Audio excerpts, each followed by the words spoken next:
Hello everyone, I'm here today to do my TBR for July, and the reason why I'm doing a TBR for July is because there are two readathons that I want to participate in. The first one is FuckAThon by Noria Reads, and the second one is the Summer School Readathon by Doris from All the Books. So yeah, I have worked out all the prompts. I'm not sure if I will read all of the books. Some of them overlap, but most of them are unique, so I don't know if I will be able to read all of the books, but I will try my best. But also I have my reread project. I haven't read the Overstory yet, but I still have a few days in the month to finish it. I'm filming this on Wednesday, so I have about a week, so I'm hoping to finish that. But I want to pick another book for my reread, so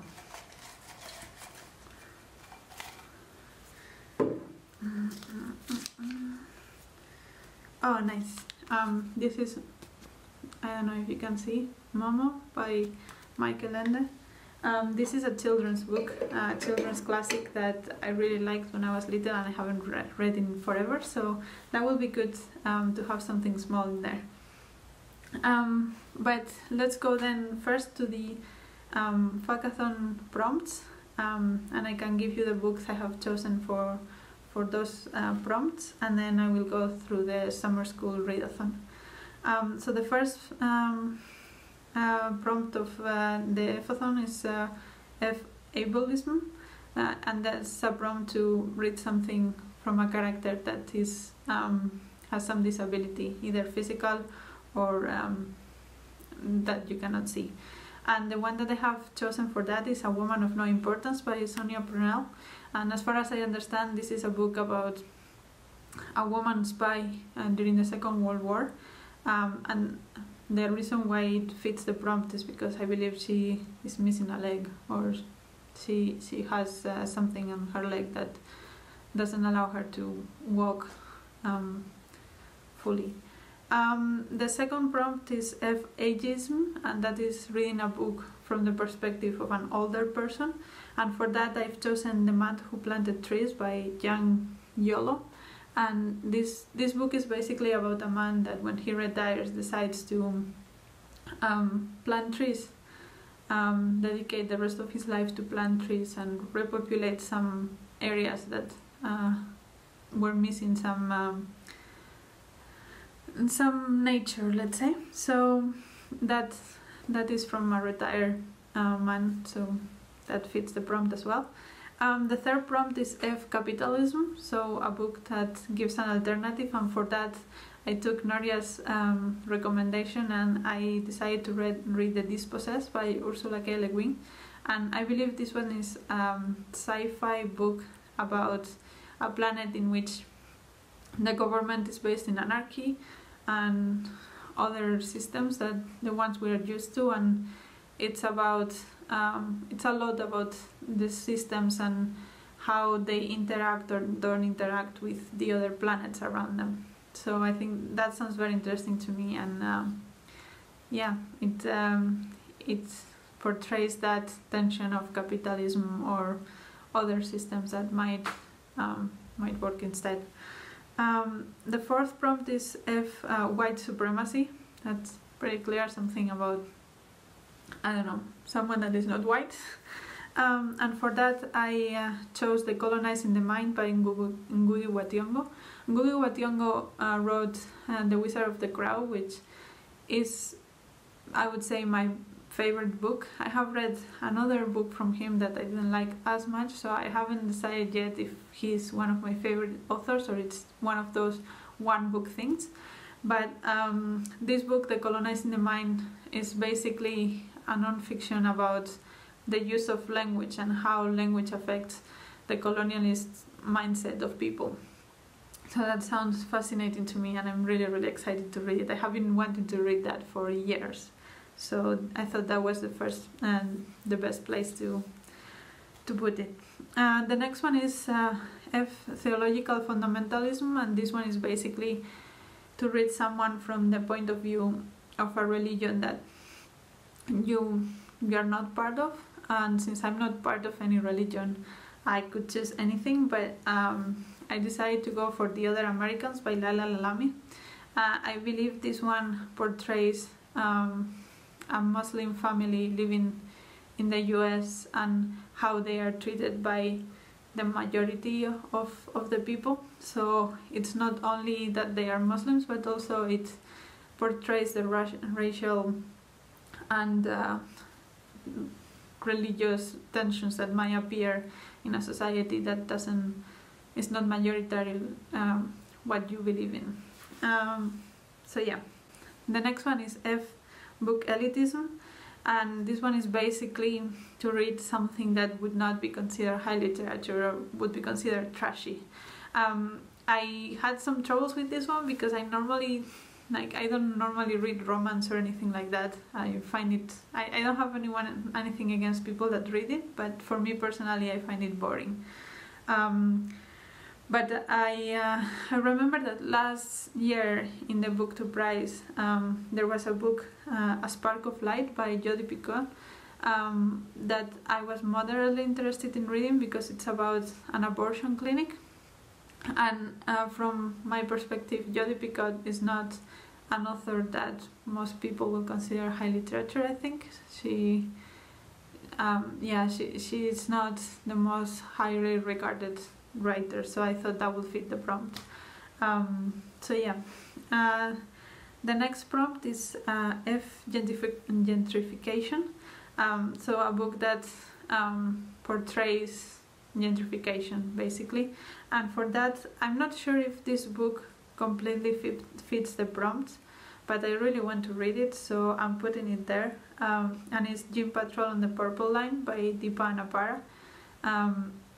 And this one is about a kid in India in which in his neighborhood there is some kind of crime, and because he has seen a lot of detective movies and detective comics, he decides that he wants to be a detective, and he starts trying to solve these crimes that are happening in his neighborhood.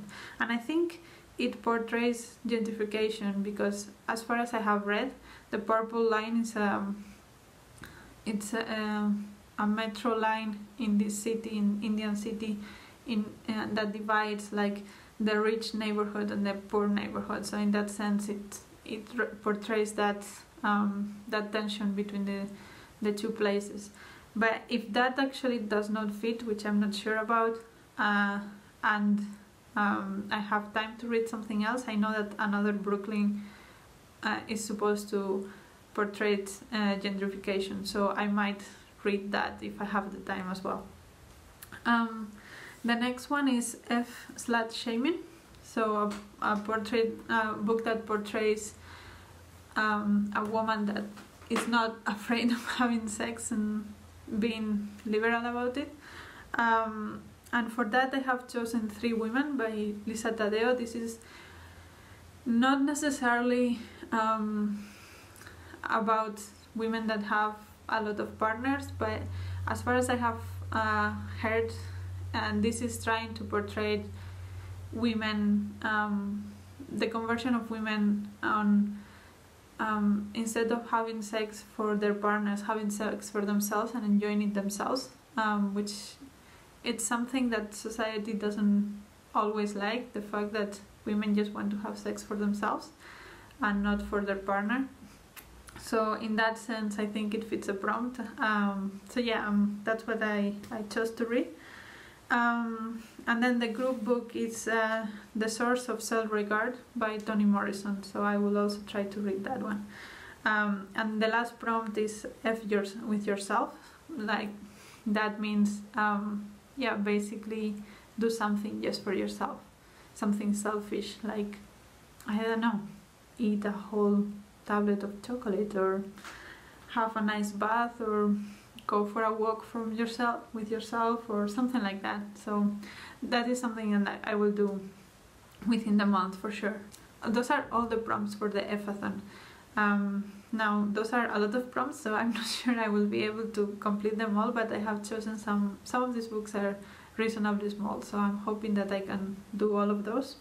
And then for the summer school readathon that Doris organized, I have chosen many of these books to fit the prompts. So the first one is language of arts, so something that portrays language of our arts. And for that I thought that Decolonizing the Mind by Ngugi Thiongo will fit, because it's about how we use language in Africa and in the colonizer mindset. So I decided that fitted the prompt. The next one is mathematics. So this one is a bit difficult. I already read the 10th Muse, which would have fitted nicely, but I couldn't find any book about mathematicians that I really wanted to read. So I decided to go for something that has a number on the title instead, which according to Doris, it's allowed. And that is 1,000 Ships by Natalie Haynes. And this is a retelling of the Odyssey, I believe. The Odyssey or the Iliad, I'm not sure. The Trojan War. But from the point of view of women. I think that's a bit what The Silence of the Girls tried to do. But when I read The Silence of the Girls, actually I was very annoyed by that, because in my opinion it was not from the perspective of women, it was from the perspective of one specific very rich, very spoiled woman. So yeah, but that's another conversation. So and this one I decided to go for 1,000 Ships, and I'm hoping that is good. The next one is social studies, and for that one I thought that A Woman of No Importance would fit, because it portrays the Second World War, so that falls into social studies, right? Then the fourth one is science, and for that I chose The Man Who Planted Trees by Jean Giono, because it's about a man planting trees, and trees are science, right? That's how I'm justifying that. And then the fifth prompt is some extracurricular. So it could be anything. It could be music, it could be art, it could be whatever. But I chose The Ensemble by Aja Kabel, and this one is about two friends that are, or two people that play together in an orchestra, and they have to strike a balance between their friendship or lack of friendship and their work. And yeah, that fits with music, I think. So that's that. And then there are two extra credits. The first one is Common Core, pair a fiction and a non-fiction, and it's a bit of a stretch, but I decided to pair Three Women by Lisa Taddeo, which is a non-fiction, with A Spark of Light by Jodi Picoult, because they are sort of both about sex. Like Three Women is about experience of three different women with sex, and A Spark of Light is about an abortion clinic. So I mean, abortions is a consequence of sex in a way. So I thought that I know it's a stretch, but I'm going with it. And the last extra credit is research, a topic new to you. And for that I chose Man Tiger by Eka Kurniawan. And this one is an Indonesian book. This is for my book club actually. We decided to read Indonesian books next month in July. And this one is the one that we are going to be discussing. So this one, as far as I understand, is about two families in rural Indonesia, and one of them has sort of magical tiger that is like the magical interpretation of something, and the tension that causes between the two families, something of that sort. And it sounds very interesting, and I chose it for something that is new to me, because I have only read a couple of books about Indonesia, and since I live in the Netherlands and Indonesia used to be a colony of the Netherlands, there are a lot of Indonesians here, and a lot of Indonesian culture and restaurants and so on. And let me just say, I love the food. Indonesian food is the best. But apart from that, I thought it would be interesting to read a little bit more about the country itself. So that's what I chose. And then the last thing I have on my list, apart from my leftover book to prize books that I cannot talk about, it's Parable of the Sower by Octavia Butler. We are reading this in another book club I'm also part of. So yeah, that is all of the books. Oh yeah, and the Parable of the Sower is a future Afrofuturism. It's about some, I think it happens in 2025, which is funny because 2025 it's in 5 years, but when it was written it was a long time from there.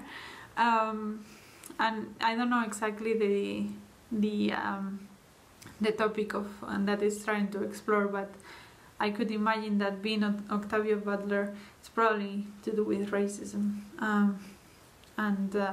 yeah, like the class system or something. I don't know, maybe I'm completely wrong, we will see.